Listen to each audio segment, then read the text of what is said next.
ಅಶ್ಲೀಲ ವಿಡಿಯೋ ಕೇಸ್ನಲ್ಲಿ Prajwal ರೇವಣ್ಣಗೆ full drill ಮಾಡಲಾಗ್ತಾ ಇದೆ. SITಯಿಂದ 3 ಪ್ರಕರಣಕ್ಕೆ ಸಂಬಂಧಪಟ್ಟಂತೆ ಸ್ಥಳ ಮಹಾಜರನ್ನ ಮುಗಿಸಲಾಗಿದೆ.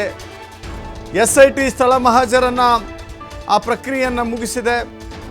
ಸ್ಥಳ ಮಹಾಜರನ ವೇಳೆ 3 ಪ್ರಕರಣಕ್ಕೂ ಕೂಡ ಪ್ರತ್ಯೇಕ ಹೇಳಿಕೆ ಪಡೆದಿದೆ SIT. 2ನೇ ಬಾರಿ ಕಸ್ಟಡಿ ಮುಗಿಸಿದ ನಂತರ ಪ್ರಜ್ವಲ್ಗೆ ಜೈಲು ಫಿಕ್ಸಾ? ಹಾಗಾದರೆ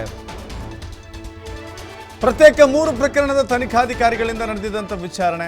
ಆದರೆ ಯಾವುದೇ ಕೇಸ್ಗೂ ನನಗೂ ಸಂಬಂಧವಿಲ್ಲ ಅಂತ ಪದೇ ಪದೇ ಪ್ರಜ್ವಲ್ ರೇವಣ್ಣ ಅದನ್ನು ಪುನರುಚ್ಚಾರ ಮಾಡ್ತಾ ಇದ್ದಾರೆ. ನನಗೂ ಅದಕ್ಕೂ ಸಂಬಂಧ ಇಲ್ಲ ಅಂತ ಹೇಳಿ.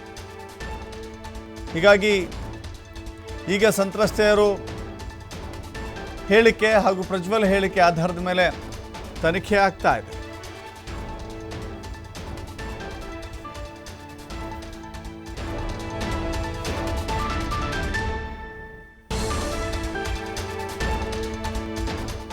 ಪ್ರಜ್ವಲ್ ರೇವಣ್ಣ ವಿರುದ್ಧ ಗಂಭೀರ ಸ್ವರೂಪದ ಪ್ರಕರಣಗಳು ದಾಖಲಾಗಿದ್ದಾವೆ. SIT ತನಿಖೆ ಮಾಡ್ತಾ ಇದೆ. SIT ತನಿಖೆ ಅವರ ಕಸ್ಟಡಿಯಲ್ಲಿ ಇಟ್ಟುಕೊಂಡೇ ತನಿಖೆಯನ್ನು ಮಾಡ್ತಾ ಇದೆ. ಈ ವೇಳೆ ಸ್ಥಳ ಮಹಾಜರು ಮಾಡುವಂಥ ಹಿನ್ನೆಲೆ ಹೊಳೆನರಸೀಪುರದ ನಿವಾಸಕ್ಕೆ, ಸಂಸದರ ನಿವಾಸಕ್ಕೆ ಕರೆದುಕೊಂಡು ಹೋಗಲಾಗಿತ್ತು.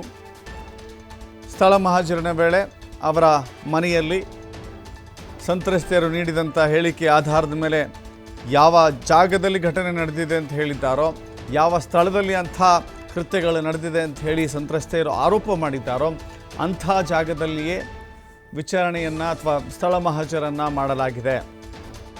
ಪ್ರಜ್ವಲ್ ರೇವಣ್ಣ ಅವರನ್ನು SIT ತಂಡ ಕರೆದುಕೊಂಡು ಹೋಗಿತ್ತು. ಸ್ಥಳ ಮಹಾಜರು ಮಾಡಲಾಗಿದೆ.